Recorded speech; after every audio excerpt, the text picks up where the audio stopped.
Okay, once again, good evening, everybody. And we are going to end chapter 11 today, verses 27 to 30. So it's only four verses. It's going to be very short, but let us take a look and see what we can learn from these verses. Okay, verse 27, chapter 11. Now, in these days, prophets came down from Jerusalem to Antioch, and one of them, named Agabus, stood up and foretold by the Spirit that there would be a great famine over all the world. This took place in the days of Claudius. So the disciples determined, everyone according to his ability, to send relief to the brothers in Judea. And they did so, sending it to the elders by the hand of Barnabas and Saul. So it's very short. The last time I think we had many verses, but now we only have four verses. Now, if we take a look at those verses, it's really a very simple verse. If I may summarize that, in a quick glance, it may seem like a very simple historical note. Basically, the whole idea of these four verses is a famine comes, a prophet predicts it, the church takes an offering, then Barnabas and Saul deliver it. Ganun lang kasimple. It's a very simple text. But beneath these four verses is one of the clearest demonstration of what genuine grace looks like in the life of a church. If you recall from, I believe it was last week, last week, it says that when Barnabas came to Antioch, because believers, Gentile believers, uh, Gentile people are coming to know the Lord. So they sent Barnabas from Jerusalem to check it out. And then in verse 23, it says that when he, that's Barnabas, came to Antioch and saw the grace of God.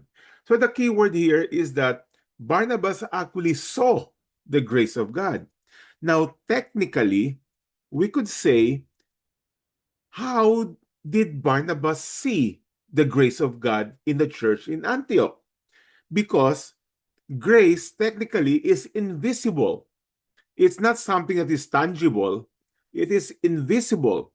So we see grace by its effect. You don't see grace directly, but you see the byproduct, the works of grace in the life of a person. And from a couple of weeks ago, basically, what is the evidence that the Holy Spirit is living inside a person, a believer? And I gave 10 reasons, if you recall. First, a new confession. Now he proclaims that Jesus Christ is Lord and he is the Lord of everything. So that's a new confession, especially from a life of a Jew and or a Gentile. So a new confession. There's also a new battle. What once upon a time, okay lang na sin, but now there is a conflict inside of us. It also produces a new character, the fruit of the Spirit, a new love for God and His church, a new assurance. This is my favorite, a new assurance that there is inside of us that actually tells us we are the child of God. Then there's also a new appetite for scriptures. Dati-dati, it's an okay lang. But now you start to savor the word of God. Then we also have a new direction. Obedience is now coming out. You started to want to obey God. And then a new sensitivity to sin. There's conviction. A new understanding of truth. There's a eureka moment. Ito pala yun. Ganito pala yun. And finally, a new communion wherein you speak to God on a more regular basis. So those are some evidences. Pero today, in our text, we will see that generosity is motivated by grace.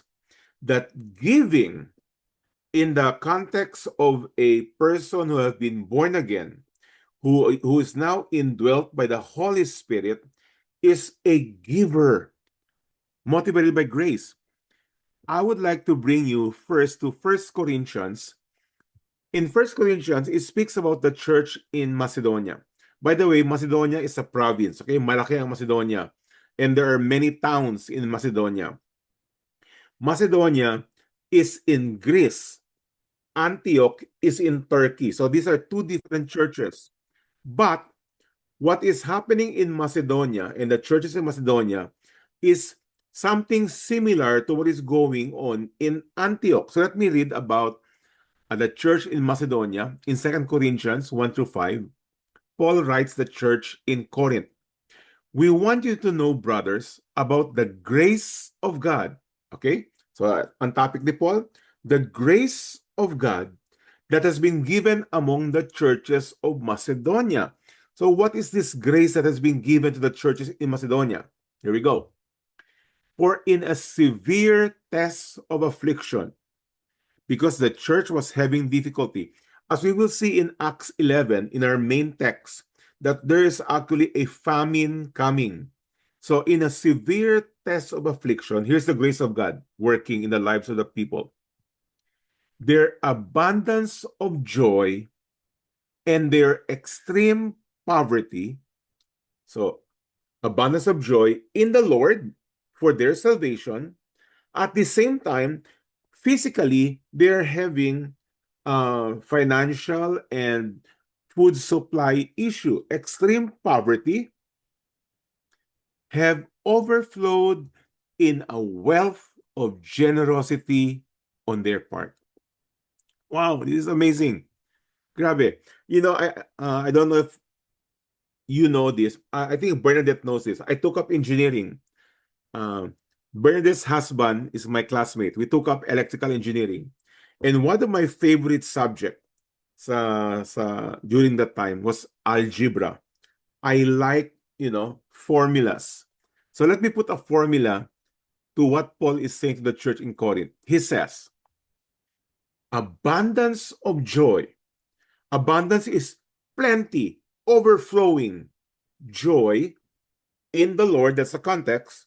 So overflowing joy in the Lord plus extreme poverty, paghihirap, difficulty in life, challenges,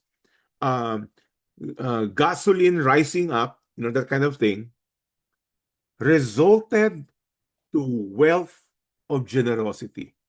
Amazing, huh? I mean, what he's saying here technically is this, that if the abundance of joy, which is resulted from your assurance of salvation, assurance of your eternity, assurance that God is sovereign, that all things work for the good, put them all together, is the result of the joy of a believer. Now, not every believer have the same level of joy in the Lord. Not everyone. So each one of us, even in this room right now, we have different abundance of joy in the Lord. But in the church in Macedonia, and I believe also the church in Antioch, their abundance of joy plus extreme poverty resulted in wealth of generosity. If I may say that even though, no matter how I would put this, it doesn't matter the poverty that they are going through, because in reality, their abundance of joy is actually the one that resulted in wealth of generosity. It does not matter what they are going through.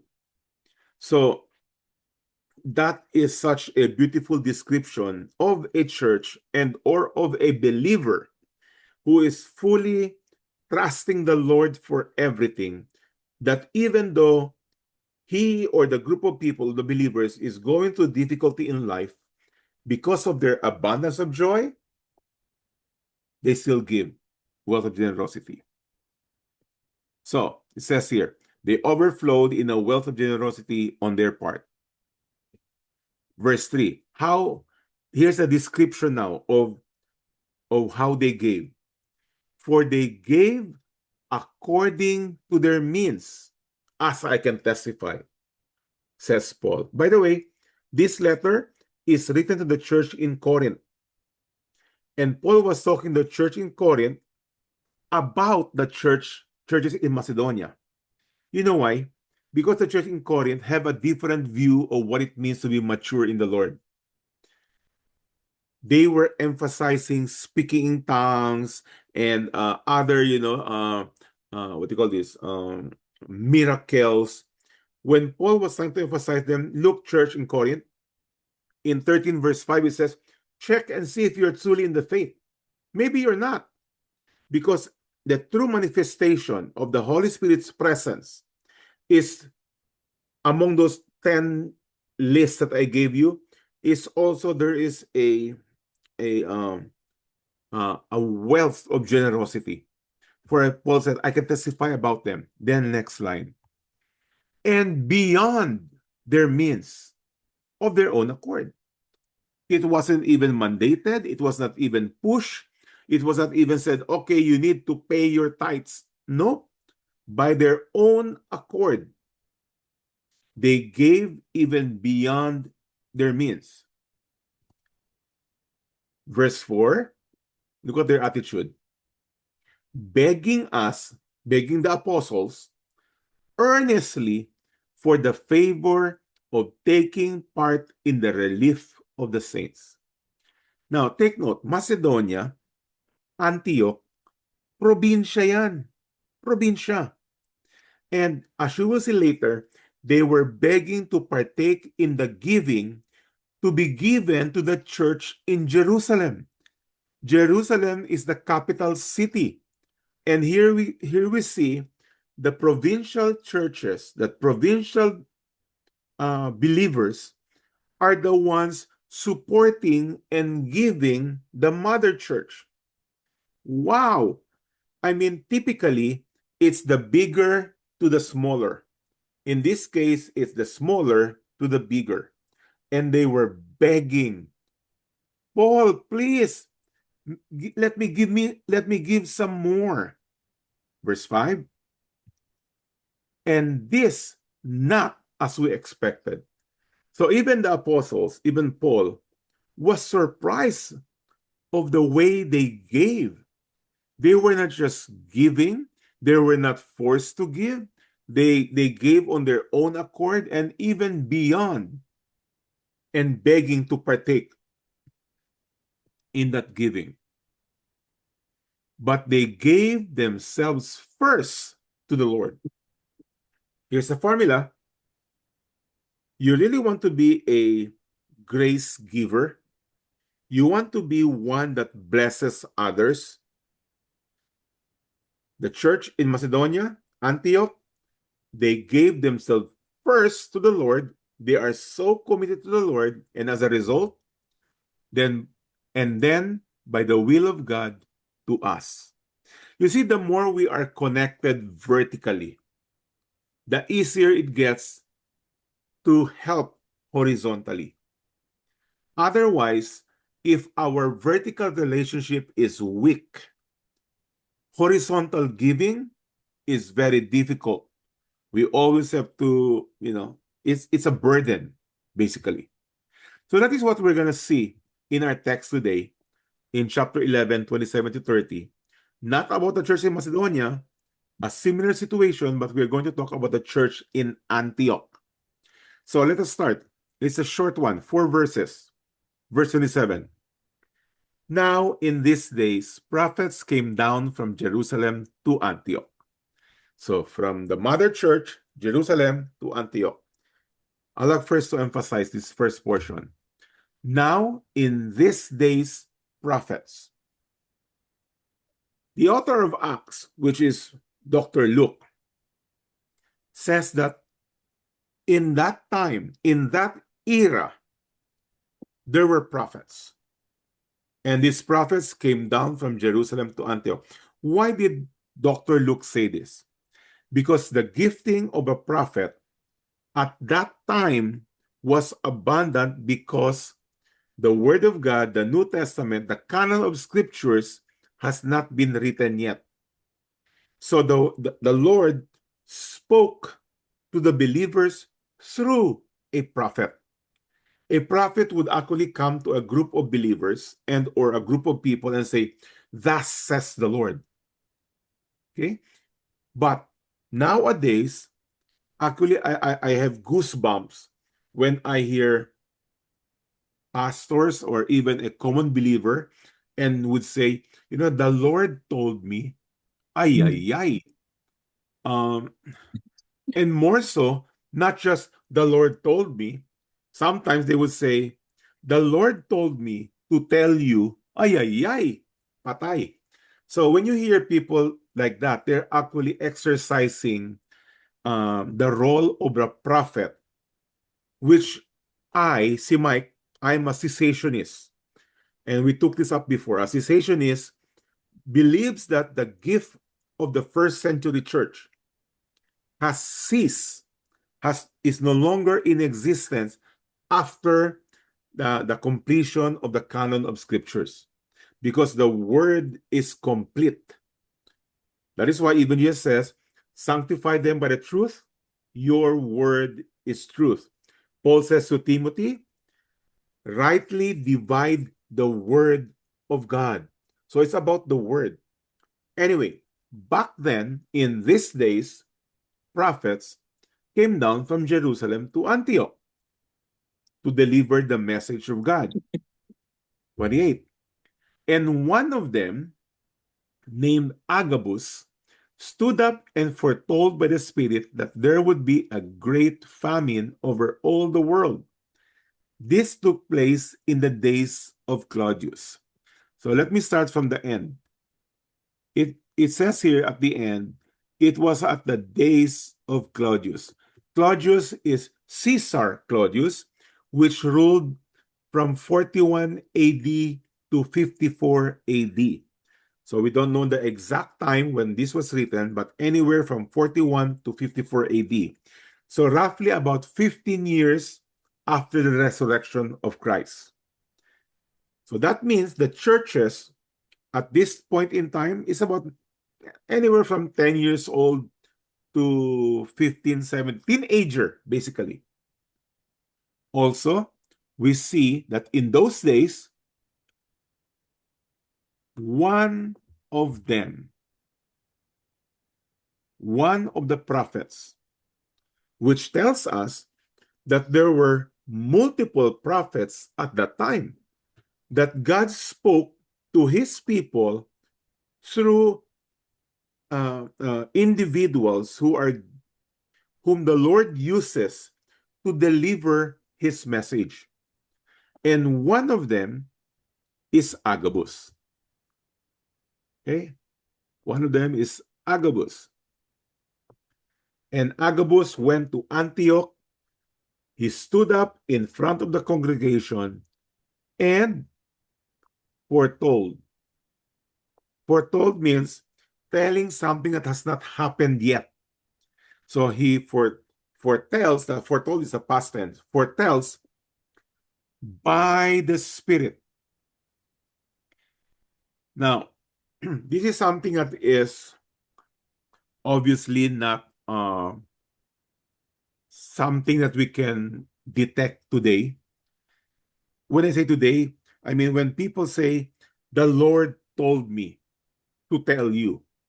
How in the world will I know that your message is from the Lord? So for us today, when we say it's not the Lord told me, rather the Word of God tells us and teaches us, that is far more precise. And that's why later on we'll find out that the Bereans are of more noble character because they check the scriptures to see if what Paul said is true. I mean, so again, at that time, I have no idea how they know that Agabus and other people are actually telling the word of God. But here, we'll just presume and take it as Luke says, that Agabus was speaking on behalf of the Lord by the Spirit, capital S, that there would be a great famine over all the world. Now, this all the world is basically the known world, the Roman Empire. So anything from Rome, obviously that's in Italy, all the way to Greece, to Turkey, to Asia Minor, down to Jerusalem, and then going up on the other side of the Mediterranean. That's the whole world at that time. So that's what have happened. Then let's move on. 29. Because they know that the prophet Agabus is speaking on behalf of God and a warning that a famine would come. So, okay, see that word so, therefore, kaya the disciples determined. The word determined, they had a meeting. They went to consult each other what is the best thing to do.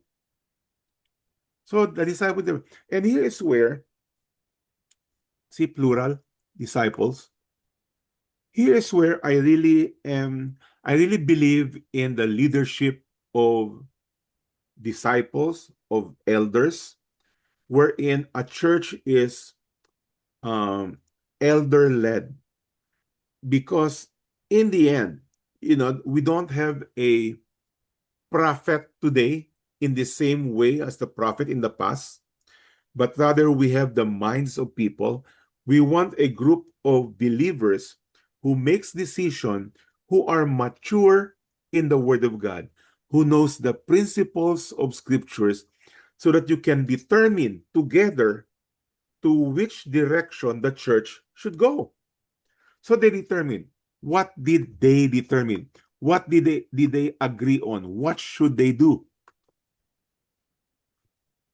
That everyone, that's every believer, according to his ability, to send relief to the brothers living in Judea.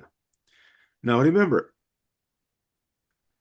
Antioch is part of the Roman Empire, the world. So it is not just Jerusalem who's going through famine, even Antioch themselves are going through famine, just like the churches in Macedonia. But their decision, let's help the brothers and sisters in Judea. This is an amazing attitude, because sometimes what we think about is, how can they help me? But when we are motivated by grace, what the result is that we would always see ourselves as the source of blessing to bless others. And the more we understand that the the reality of the joy of the Lord, the assurance of our salvation, we don't think much of ourselves anymore. We always see the needs of other people. So that's what the disciples determined. Let's send relief. And we ask all of you, congregation in Antioch, to contribute according to your ability. That means if you have an extra, please do so. Then they said this, everyone according to his ability. So let me bring you to Corinthians, where Paul speaks about giving.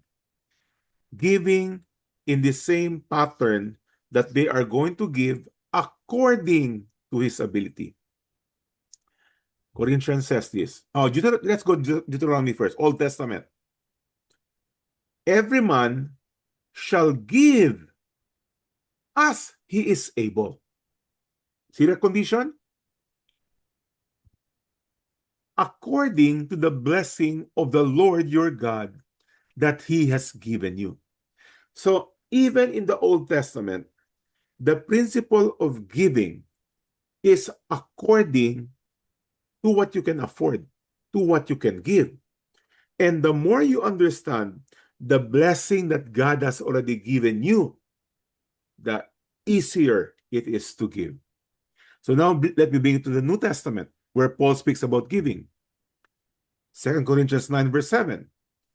Each one must give how? As he has decided in his heart. What you have decided. Yung hindi mabigat sa puso mo, because sometimes we can give externally, but deep inside, sayang. Pwede pa yung pang whatever, no? Pang barbecue or kung ano man. So give according to what you, because in the end, God doesn't need our money. In the end, God looks at the motive of the heart. So, and then if that's not clear enough, Paul continues, not reluctantly or under compulsion. Uy, magbigay naman kayo. Ang dami-dami mong pera, dalawa ang kotse mo, ikaw magbigay ka naman. Not under compulsion. You are not forced to do it. Not reluctant, not holding it back. Why? That's because God loves a cheerful giver.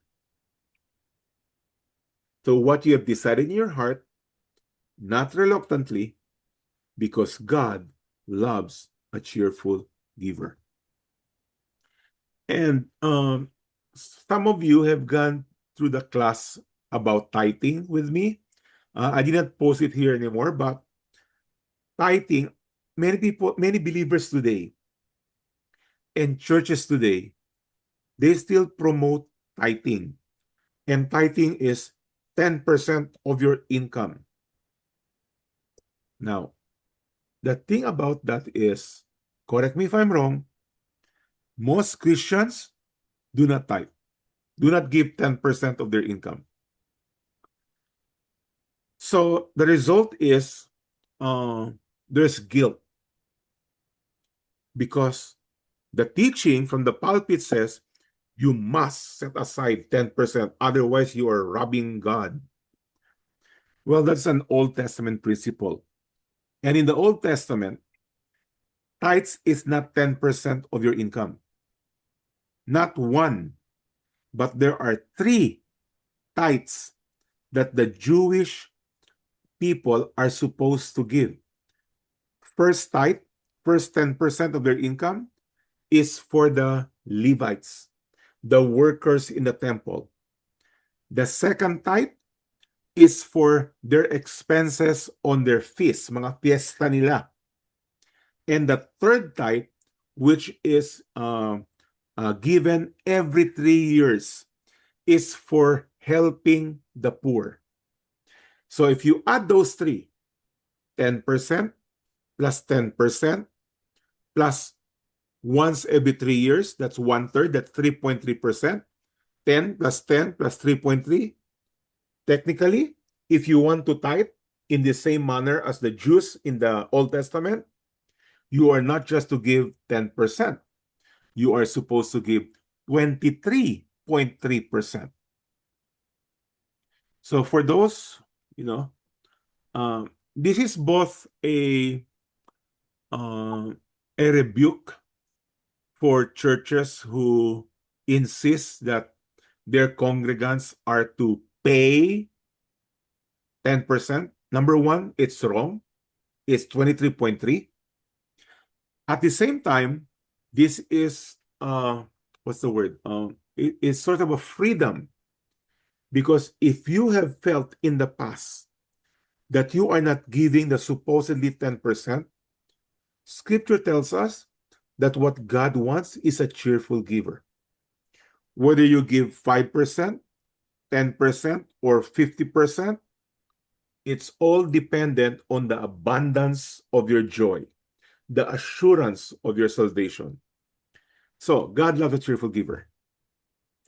So again, everyone, according to his ability, send relief to the brothers living in Judea. Verse 30. And they did so.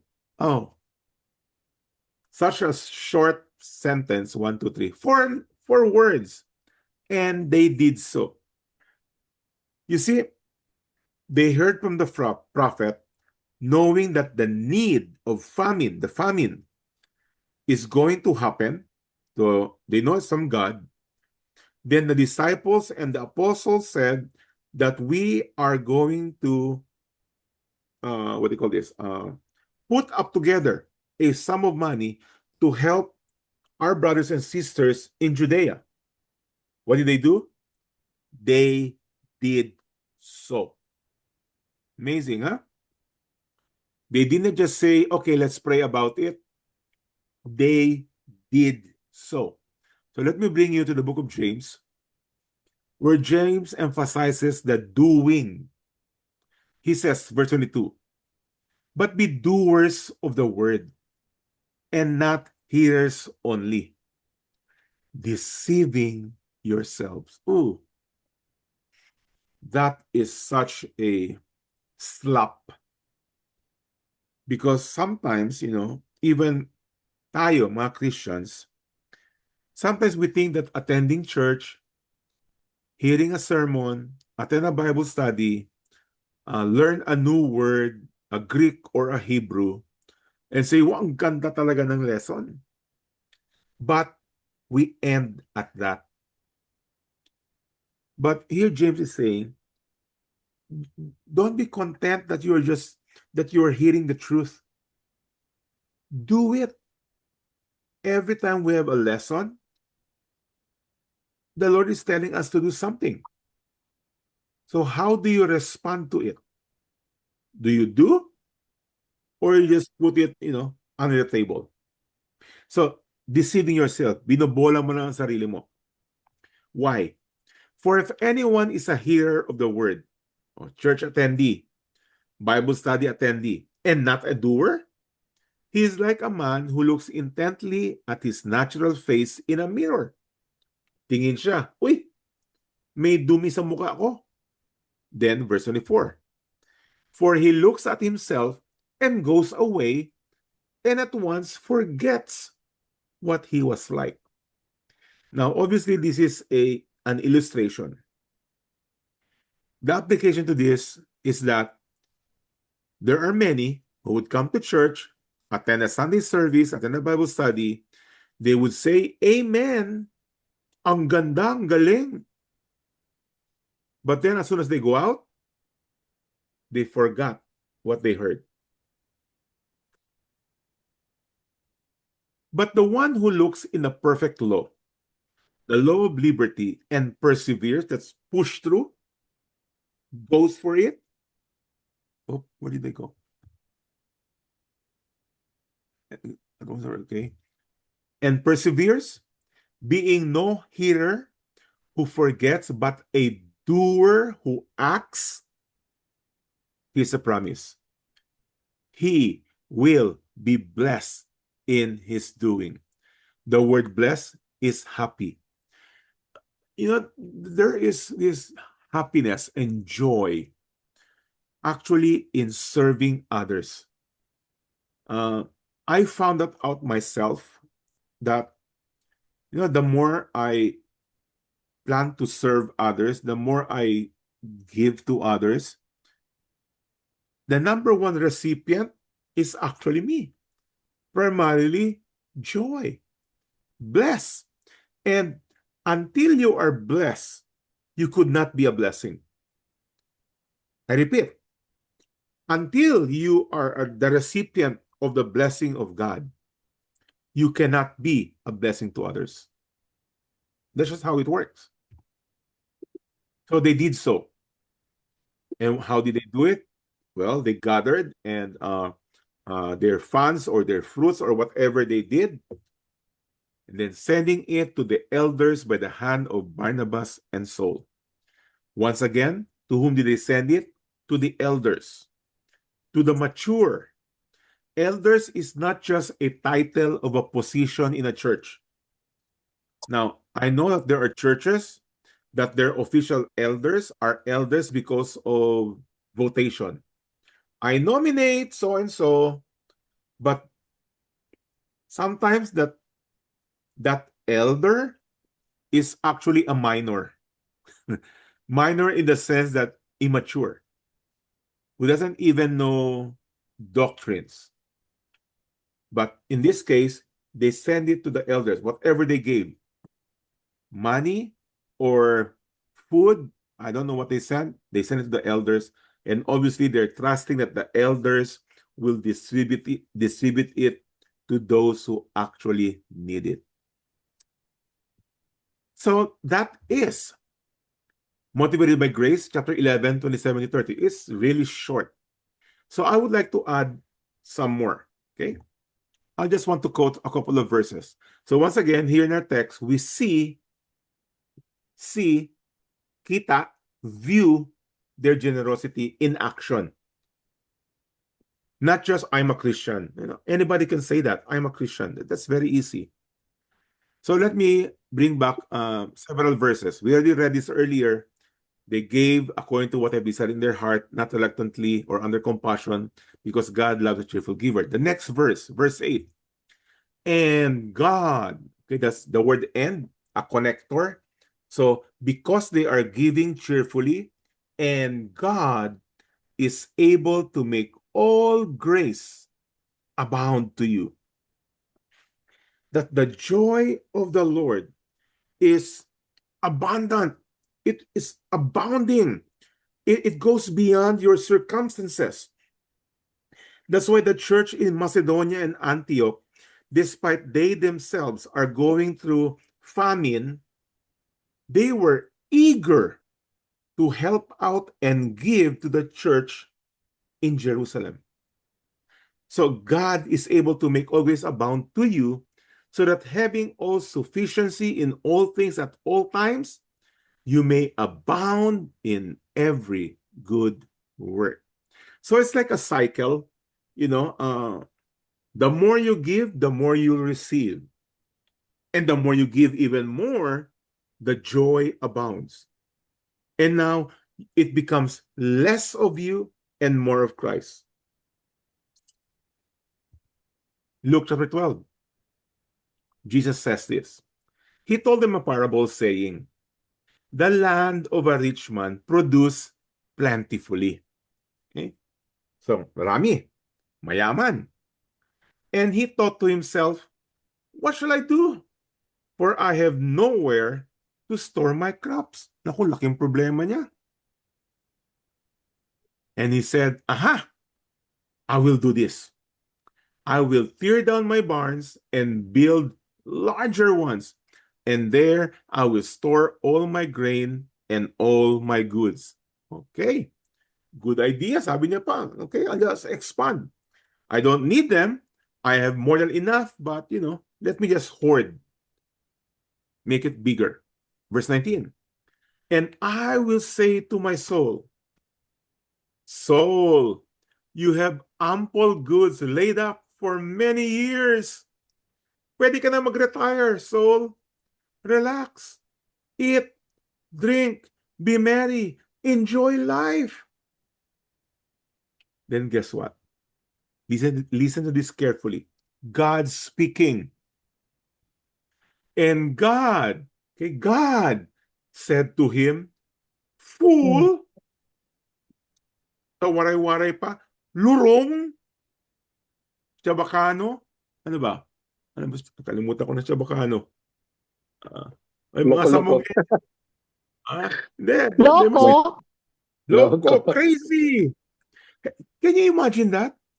God saying, can you even picture that? God saying, sira ulo, you fool. Why? The man who said, I will relax, I'll be merry, I'll have fun, I'll enjoy my retirement, the Lord said, this night, your soul is required of you. What's that? Another way of saying you're going to die tonight. You're going to have bangungot tonight. You're going to have a heart attack tonight. Lurong, fool,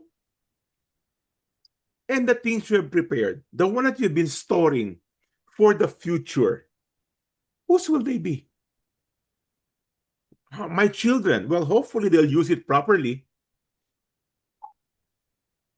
not all children, sometimes giving to them does not really help. So be careful. Or in America, it might just go to Uncle Sam. 21. So is the one who lays up treasure for himself here on earth and is not rich toward God. You see, what I like from this, what it's saying that you can actually use your financial means to be rich toward God by using your funds, your savings, your retirement fund for the glory of God, for the kingdom of God. As a matter of fact, in Timothy, Paul encourages Timothy to command his congregation. Excuse me. In 1 Timothy chapter 6, 17 through 18, Paul says to Timothy, Timothy is the pastor in Ephesus.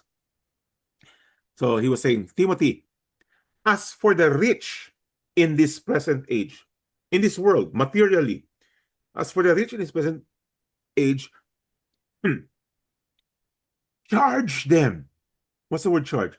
Command them. Push them not to be haughty, to be prideful, to be boastful. So charge them. And in the context, really, these are Christians. Are there Christians who are boastful? Oh, plenty. Okay.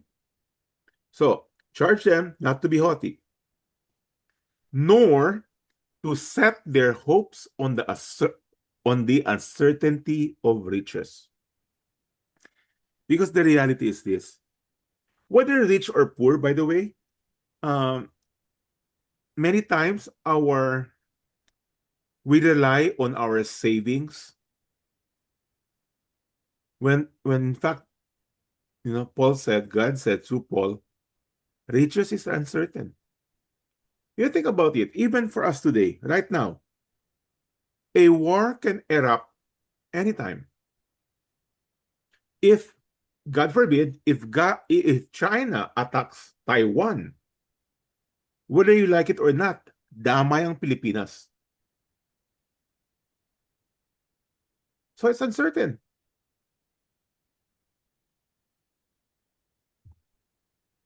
But we should put our hope on God, who richly provides us with everything to enjoy. Now, this word everything doesn't mean that you will be blessed abundantly with all the material possessions. No. Really, what it's saying here, that we start to enjoy what we have. That is true riches. That is true wealth. When you start to enjoy what you have, no matter how much or how small it may be. Because there are people, and you well know this, who have plenty in life, but are lonely, that are, what else? I don't know what's another word. Are lonely. Discontented. Discontented. Yeah. So the rich in this world, Paul tells Timothy, they are the rich to do good, to be rich in good works. What kind of works? To be generous and ready to share. He's not telling you to give everything. To share. Result. Thus, storing up treasure for themselves as a good foundation for the future. And really, the future here is in heaven, so that they may take hold of that which is truly life. Wow! Here is a clear text that tells us, believers, if you have more than enough for you, for the inheritance you give your children, and whatever else you need, invest that funds in the kingdom of God, and you will be doing good works and storing up treasure for yourself. Matthew, Jesus says, and warns the people, do not lay up for yourself treasure on earth, where moth and rust destroy and where thieves break in and steal. So where do we put our money? But lay up for yourselves treasures in heaven, where neither moth nor rust destroys and where thieves do not break in and steal. For where your treasure is, there your heart will be also. Now, my hero in scriptures that is actually a giver, babae, her name is Phoebe, and we can find it in Romans chapter 16. Paul says this to the church in Rome. I commend to you our sister Phoebe, a servant of the church at Cenchrea. So Phoebe basically was a deaconess in the church in Cenchrea. That's in Corinth. That you may welcome her in the Lord in a way worthy of the saints and help her in whatever she may need from you. Then last line. Why this what do you call this request? Or that's because that's Phoebe, for Phoebe has been a patron of many and of myself as well. Simply put, Phoebe is a supporter, is a financer, is a benefactor, not just of Paul, but of many. Because if you went along and studied with me the book of Romans, Phoebe was a businesswoman. She was a businesswoman, and she traveled from Corinth to Rome and Rome to Corinth, whatever she was doing. I don't know what her business was. Actually, Phoebe is the one who carried the letter of Paul from Corinth to Rome. So Paul was saying, okay, help her however you can help her, because she has been a patron of many and of myself as well. So that is our text study for today, Acts 11:27-30. Starting last week, we ended immediately with a prayer. And I would like to do the same today before we go to our Q&A. Okay? So I would like to invite you to pray along with me. Now, a prayer, although I've written this, I cannot pray for you. It is in the first person, I, me. So as I say a line, if it is also what you want to pray for, please verbalize it. Okay? And so everybody, I would like you to unmute yourself. Everyone. Unmute yourself, everybody. Okay. So I'll just say a line, and then you follow if you also want to pray that. Make it your own.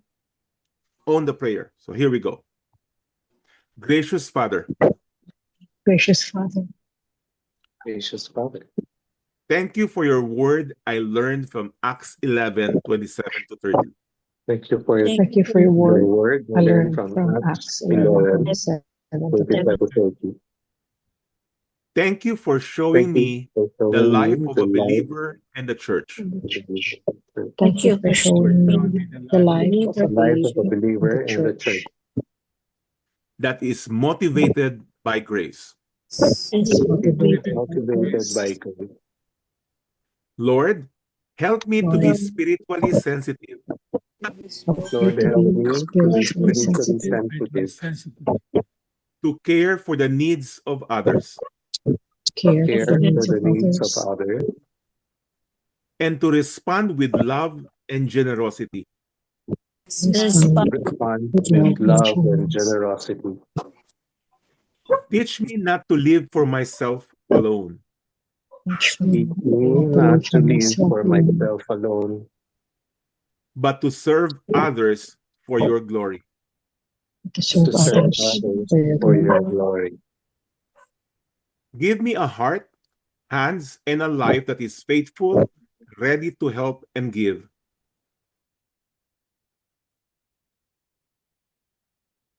Faithful, Faithful, ready to help and give. In every responsibility you bring my way, and In every every responsibility you bring my way. help me to be a good steward of my time and my resources. help Help me me to be a good steward of my of my time times and my resources. May my life show the evidence of true grace at work within me. May my life show the evidence of true grace at work within me. Let my church be known not only for hearing the truth, Let my church be known not only for hearing the truth, but for living it out with love, compassion, and faithfulness. but for living it out with love, compassion, and faithfulness. I thank you for your grace and your provision. Thank you Thank you for your grace and provision. In Jesus' name I pray. In Jesus' name I pray. And Amen. everybody say amen. Amen. Amen. Amen. So, thoughts, question, comment?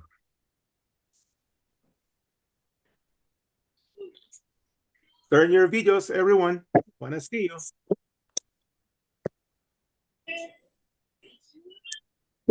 Who wants to start? Kuya Mike, Yes. I'm just amazed with the Antioch Church, who is a very young church, helping and establish our mother church in Jerusalem. When in fact, the Antioch Church, karamihan dun Gentiles, di ba? Gentiles Correct. ang sa Ang background. Mhm. Jews yun. Ibig Yeah. sabihin, they prospered because of their faithfulness to God. Kaya sila nakapagbigay, magkaroon ng What do you mean by they are prospered? sabihin, yung they were able to give generosity. Yeah, but it doesn't mean that they're prosperous. Actually, they were giving out of nothing. Yes. So, yeah. Nakapagtaka Kaya lang. nga, I mean, that's why out of the abundant joy and extreme poverty, so they're not rich, welled up generosity. So they're not rich at all. You see, you don't have to be rich to give. They're cheerful givers talaga. Yeah. Kaya naalala ko Because yung of the abundant joy.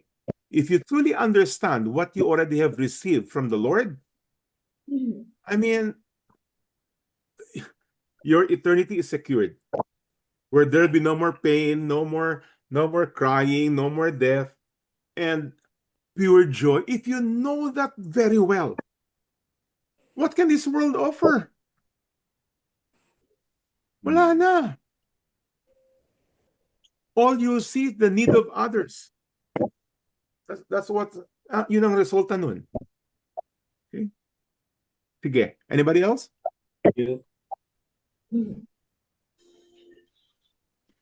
Reds? You want to say something? I think typing is one of the topic that we usually discuss in our small group, because most of my group mates, they are telling that we should be 10%. Where is this on? Yeah. What's I this? have a whole lesson on tithing. Tithing is not for the New Testament. It is an Old Testament practice, and it is not 10%.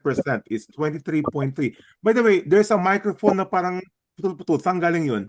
Whose microphone is that? Okay. So anyway, Reds, Again, I don't know the background of your church. I know your pastor. Okay, I know Pastor Joe, but Yes. there are many churches who insist on tithing. I So- also know other church, and I know another pastor that they give sacrificial giving that is first fruits every January. Oh, So okay. that's all of their all of what they have, they give it to the church. They I call don't it see that in sacrifice. scriptures. There is nowhere in scriptures that the first month of the year that you're supposed to give everything. There is nowhere in scripture. What you have decided in your heart, not reluctantly, for God loves a cheerful giver. There is nothing there that says, the first day of the month or the first month of the year. Nothing. So I have a whole book on this about tithing. Actually, it's a YouTube format. I will post it in our chat group, okay? So that anyone who wants to learn more about tithing, you can. I wrote the whole thing about tithing. I believe God loves a cheerful giver. Whatever you give, so that's from your heart. So that's it. Yeah, It's exactly. it's not only money, Mike. I think it's your time that you can give to the Lord. Yeah. Again, God sees the heart. But some may say, ganun ba? So hindi na ako mag-give. Hindi na. Again, that's the extreme opposite. Because generosity is a result of grace working in your life. Okay? Anybody else? Dan, nakataas ba yung kamay mo? Hindi. Ano ko pala yun? Hindi pala. Okay. Yes, who's that? Irish. Oh, yes. Sinab.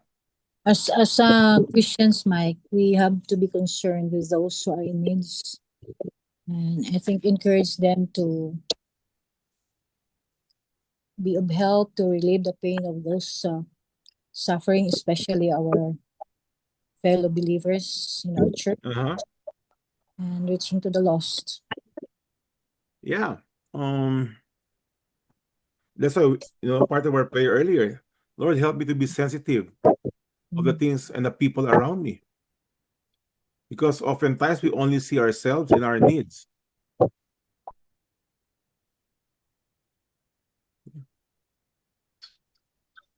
Any more? Mike? Yes. Valerie.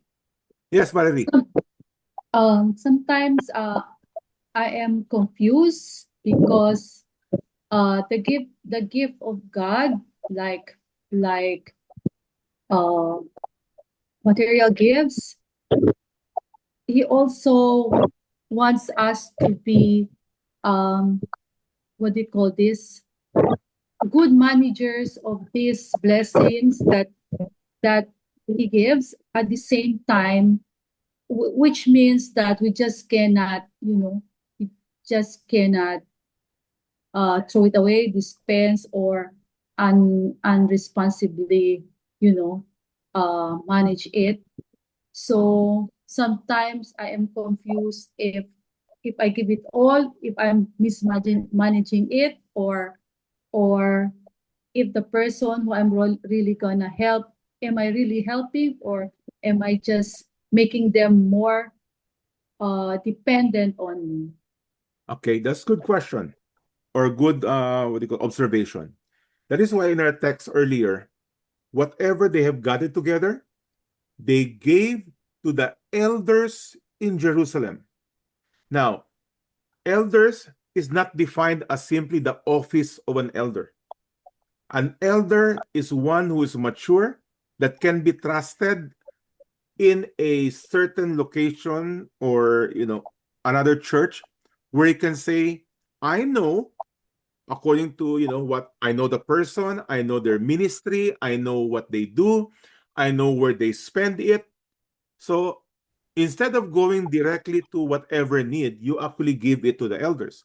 Now, hopefully that the church that you belong to, where you actually give your grace giving, I just like to call it grace giving, okay? I don't want to call it tithes. Tithes is the wrong word. That your grace giving is actually used properly. It's used for evangelism. It's used for helping out those who are actually in need, and so on. Now, if you don't have that kind of trust with your leadership, then that's a problem. Then maybe the office of the elders are composed of minors. So, yes, Valerie, yun ang problema sometimes. So hopefully you find a church and a group of elders where you can trust that your giving is used properly. And all at the same time, because we cannot, really know totally, then we just have to trust that we did our due diligence and that God sees our heart, that I gave this for the purpose of fill in the blank, whatever ministry, as far as I know. So that's just it. I mean, we just have to trust that God actually will bless us because of our proper attitude in our giving. Mike, can I add? Yes, Swing. Yeah, kasi I think yung sa'yo, Val, I think you're thinking about it. Where do I start? Di ba? Kasi hindi, ang hinahanap natin kasi dito siguro ang balance, no? It's easy to say, sige, I'll be generous, I'll give. But hindi naman talaga sinasabi ng scripture siguro na ubusin natin everything that we have, being irresponsible na hindi na tayo nagmamanage, good managers ng ating what the Lord has given us. But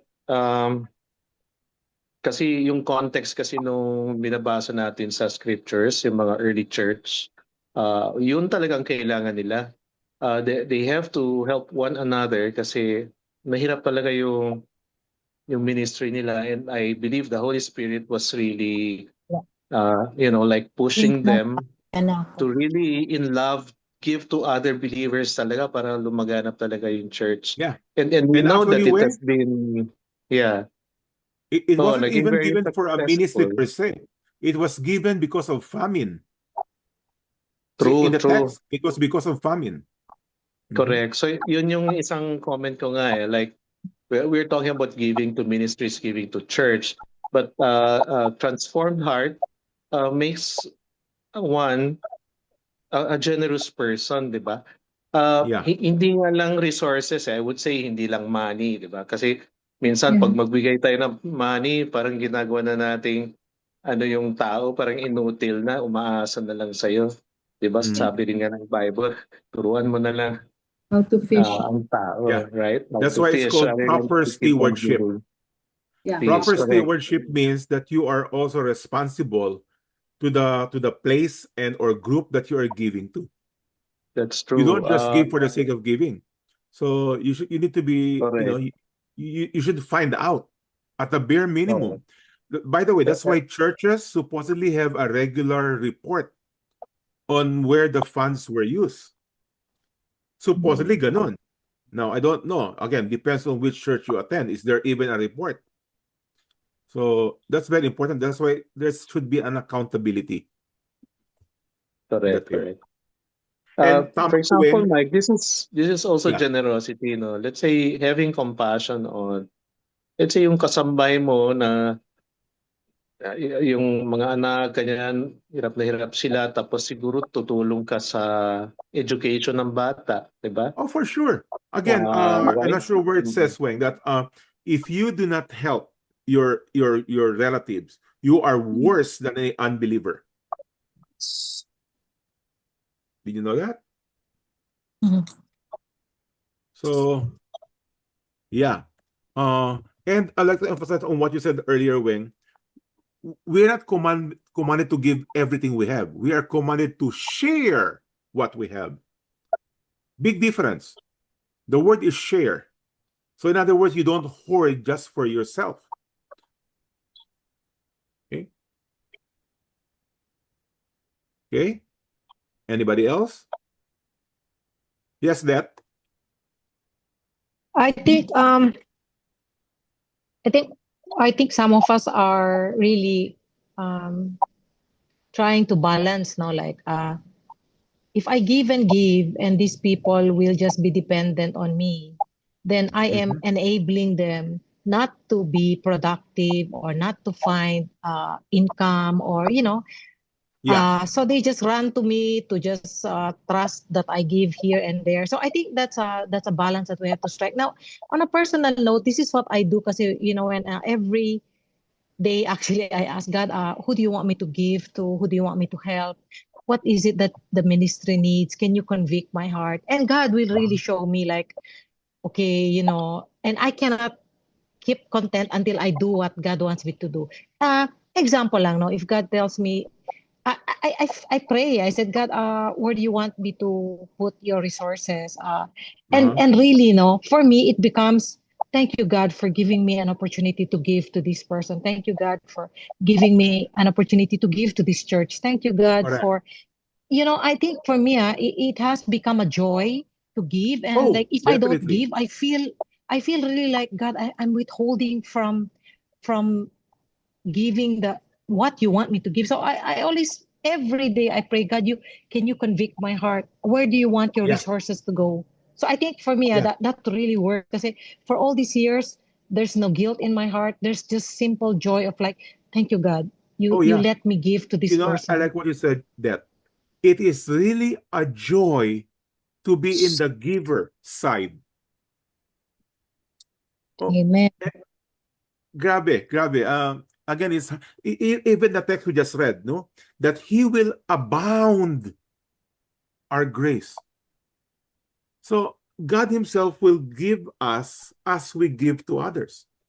And some people still do not understand that. It cannot be explained. You have to experience it. You have to experience it. Yeah. And I Yeah. just would like to connect that to yung store for yourselves treasures in Uh-huh. heaven. That is one way of storing, being a blessing to others by Correct. sharing what your resources, right?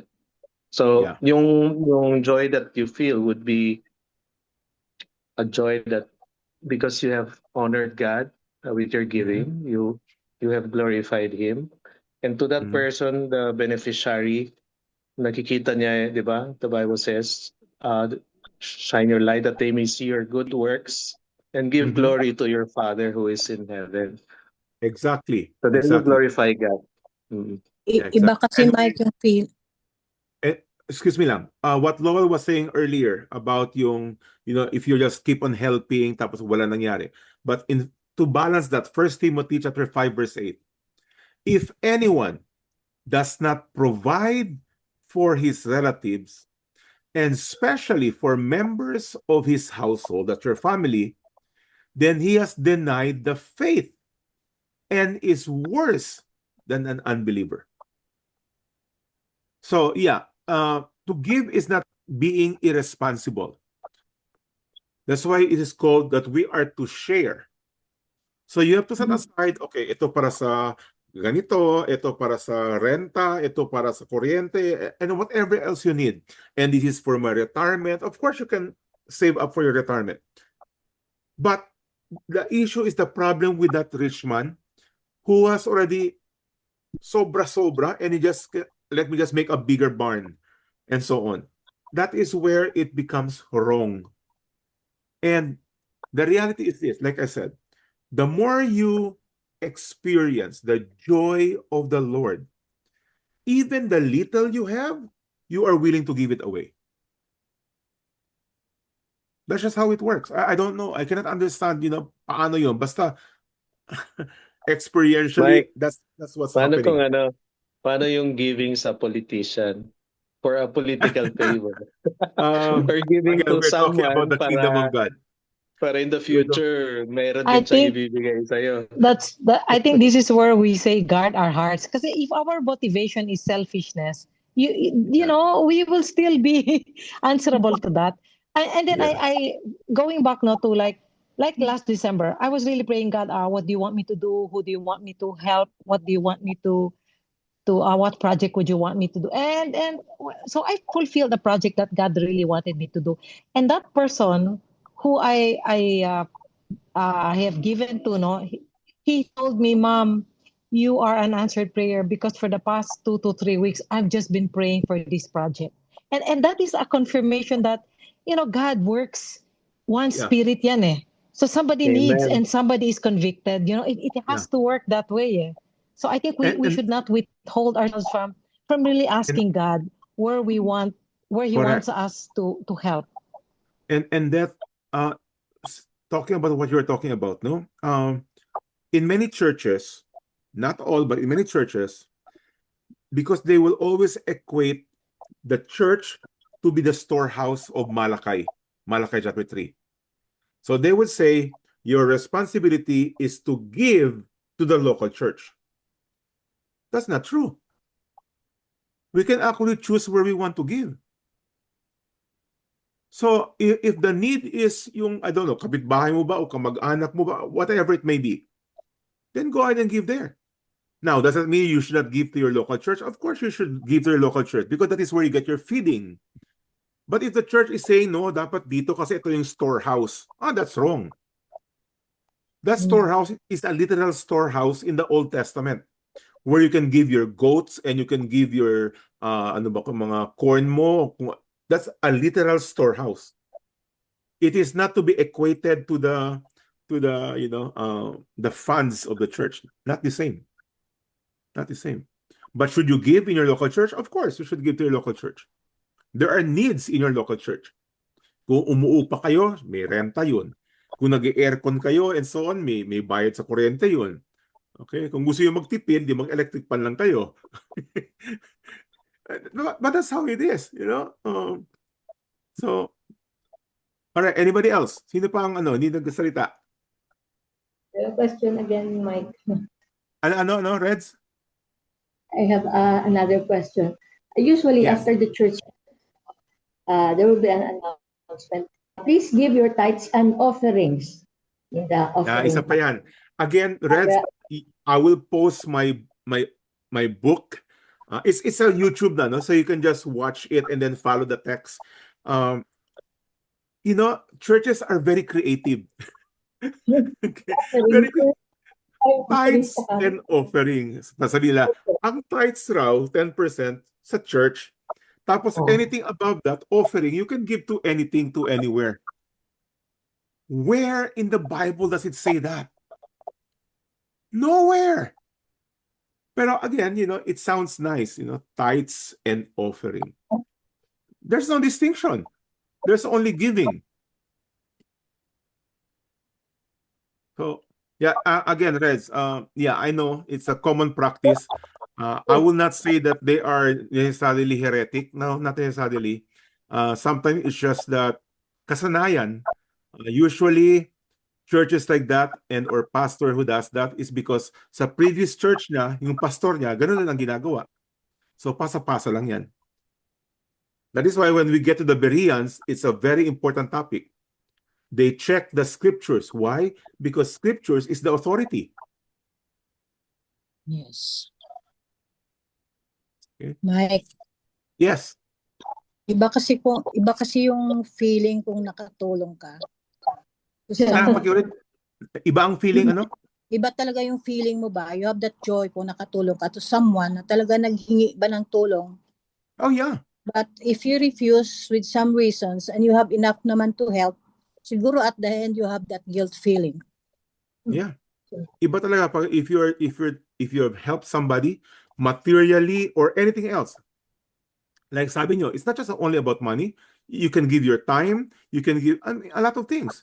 Irish here goes to the prison on a regular basis. So that's not yun actually time and money yun. Okay? Because they spend for it and then their time and so on. Danny here goes almost every other day or every day ba sharing the gospel sa mga different offices. And I believe William is here, who's also a pastor, Pastor William. Danny told me that you're attending today na magkasama kayo sa nag-share ng gospel. So that's not money, but that is time and effort and and so on. Pero si Danny nga, nakikita ko lagi, after sila mag-share ng gospel, ang pinapakita sa akin picture, kumakain sila, nag-breakfast. Pera pa rin yun. Okay? Ewan ko sinong gumagastos. Sino bang gumagastos tan? Kung Secret. sino man ang gumagastos, you are storing up treasures, okay, in heaven. So that's okay. For the Lord. Anymore? Boboy! Nandiyan ka, boy! Ana? Joyce? Ray?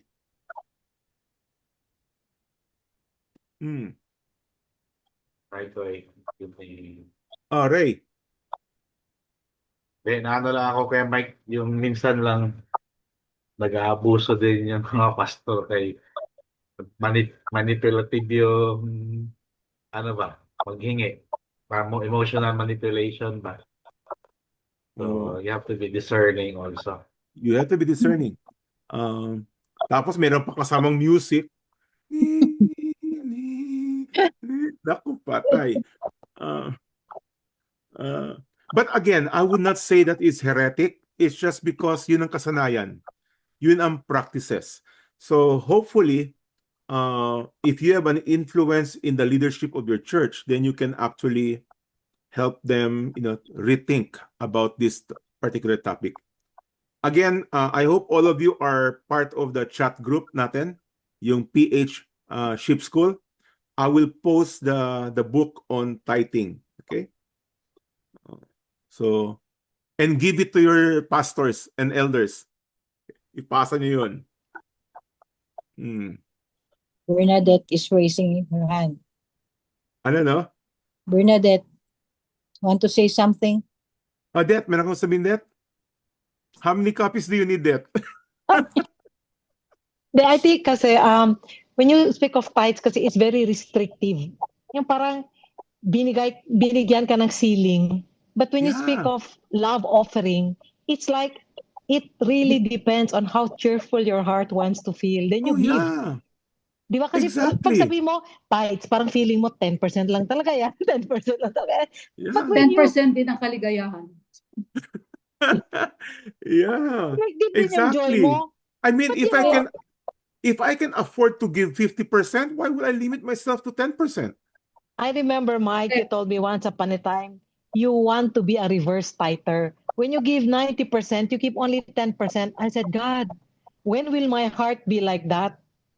You know, when you give That was away a long 90%, time ago, Det, huh? I know, I remember that because, those statements make an impact to me. And I say, and this is one thing, no, not for anything, but I realize that the more I give, the blessings does not stop. I promise you, like, oh my goodness, wait lang, Lord. I give and it comes back. I give it comes. Like, Yes. Diba? Exactly. So like, you cannot contain the Yeah, exactly. goodness of blessings of God. And like, how does this work? It's really beyond me. It's counterintuitive. That's why Not the text only- itself, that it says that God abundantly, He's the one who gives. And it comes Counterintuitive. in different Cannot- forms. He will outdo Cannot your outdo generosity.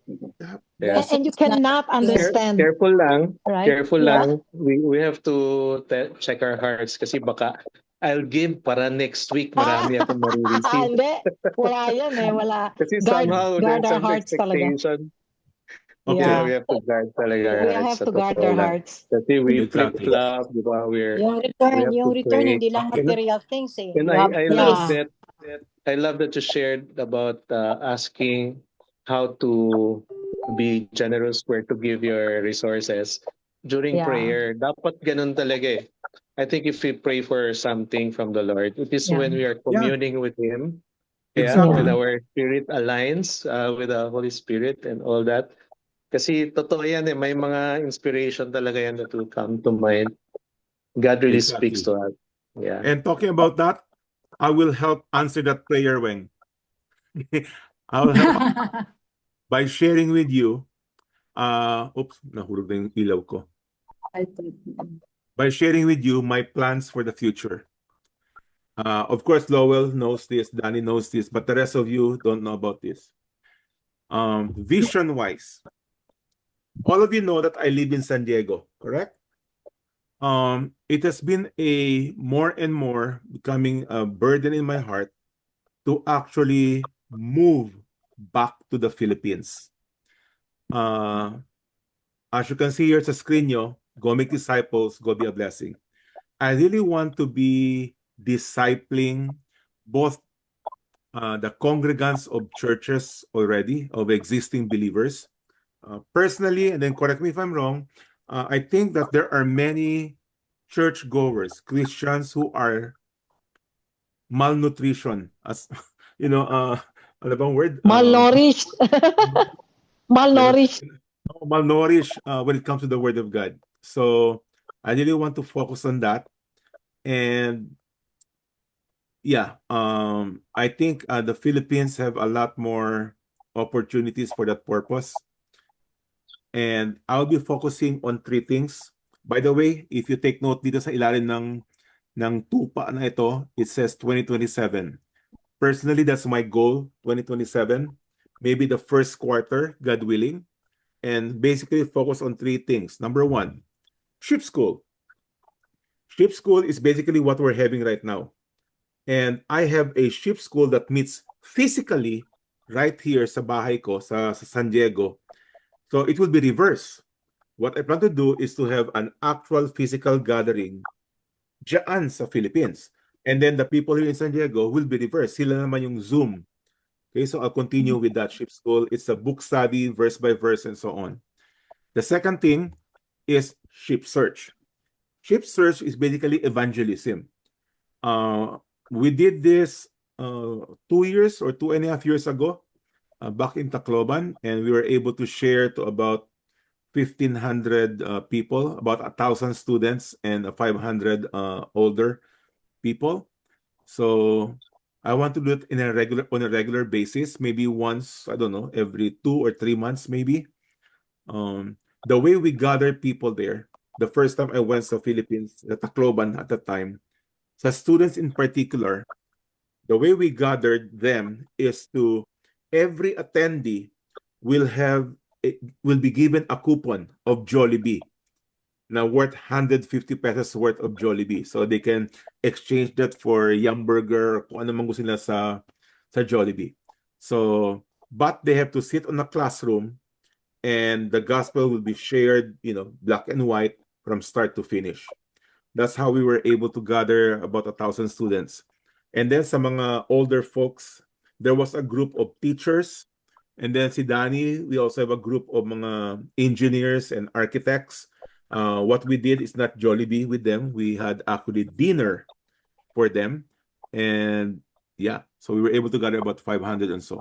So I want to do it on a regular basis in different towns. Okay, kung saan man, kung saan. Depends kung saan ako may contact na church and pastor. So then we'll work with them. And then finally, Ship Supply.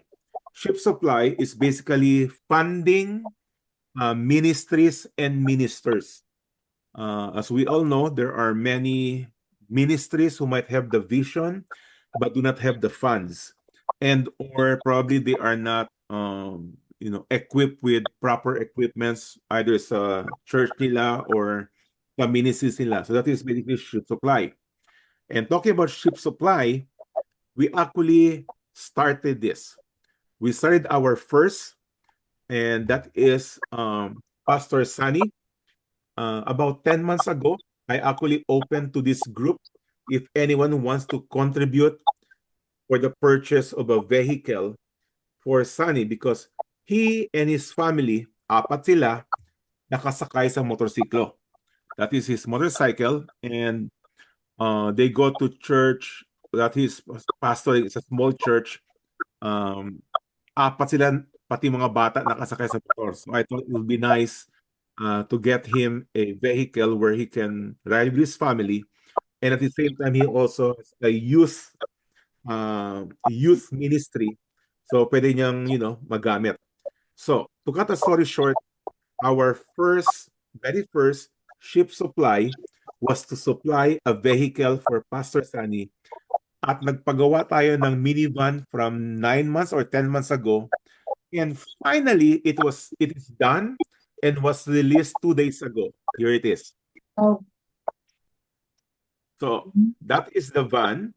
And I would like to thank all of you who have given and took part on that.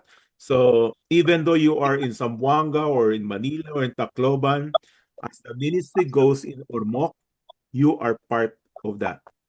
Okay? So that's a wonderful thing. So that is the ship supply. And already, I am not sure, ako personally, I'm not sure where I will be based if I move to the Philippines. I only have 2 places in my mind right now, pero hindi pa ako final. I would want, if any one of you who would want to partake in that ministry on what I'll be doing and contribute to the ship supply. Okay? So if you're interested to take part on that, contact me directly and I'll give you the details. And so whatever I'll be doing, you'll be part of that, particularly in ship school, which is discipleship, ship search, which is evangelism, and ship supply, looking for ministers and ministries where we can be part of. Okay, so go back to question and comment and clarification. We have a couple more minutes.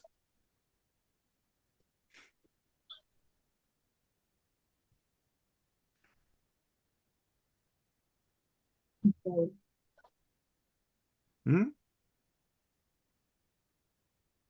Sa inyo, for those of you who are in Tacloban, Pastor Sunny is going to Tacloban May 3. May 4 ba dan o May 3? May 4. May 3. May 4. So the vehicle is with him right now. When he goes to Tacloban, it will first be turned over to Danny. And then officially, we will have like little program ceremony to actually give the vehicle to him. Okay, so kung nasa Tacloban ka, Ray, Boboy, the details is with Danny. Okay. Any more thoughts, questions, comments? May 4 yung schedule namin ni Pastor Sunny. For 10 o'clock in the morning. 10 in the morning? Yeah. Okay. So anyway, i-text mo yung mga sinong pupunta doon Dan para alam nila. Okay. Yeah. Okay. Okay, Det, I read your message, Det. Okay. Yeah. Derek was saying here, thank you for letting us know on how we can participate in the expansion. Yes, you can actually participate because my moving there will have a major move for me. If I'm going to stay there and live there, it's going to be a major move. Anything and everything from finding a place to stay, from ministry expenses. As you well know, I'm a frequent visitor to the hospital. So I don't have my insurance working anymore in the Philippines. My insurance is only good in the US. So yung mga bagay-bagay na yun. So hopefully I'll be better by next year. That's about 9 months away, roughly. So 9 months away. So yung mga ganun. And if we have a ship search, let's say every 3 months. The last time I was there, the Jollibee and the what do you call this? And the dinner for the adults, I spent about $4,000 roughly. Hindi pa kasama yung pamasahe ko. And praise the Lord, si Danny and his group paid for my hotel for 1 month. Okay? Ganda ng hotel ko. 1 month they paid for it, and all my my breakfast, lunch, and dinner sobra-sobra. Kaya nga naputulan ako ng paa eh. Right after Tacloban, naputulan ako ng paa eh. They took care of that, and even my vehicle, yung kotse na ginamit ko for 1 whole month, pinagamit sa akin. Tapos the last, I don't know, day or 2 ba, we stayed with Ray. Kami nila Lowell. Marami kami. Ilan kami, Ray, nung natulog sa inyo? Ang dami namin. So, yeah. Sham? Okay. So, again, it's open for anybody. If you want to participate on that. Basically, financially, it will be used all for the ministry. Yung expenses ko, I'll be the one to pay for all my expenses, but what you give will be used for that ministry. Either ship search, ship school, and ship supply. Okay, any more?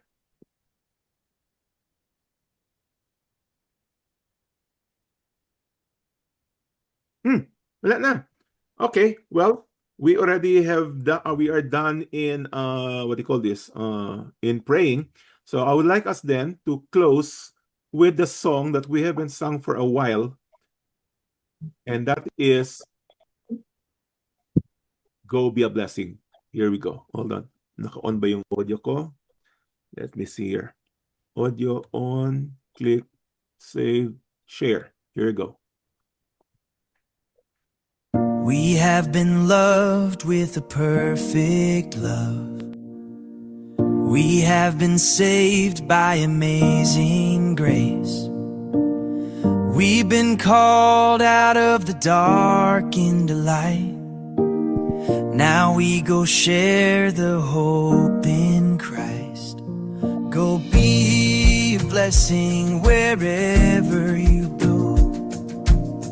Go be a blessing, let His love show. Speak His truth and walk in His way. Go be a blessing every day. Let your light shine before all men, so they may see and praise Him. Go be a blessing wherever you go. Go be a blessing, let His love show. Speak His truth and walk in His way. Go be a blessing every day.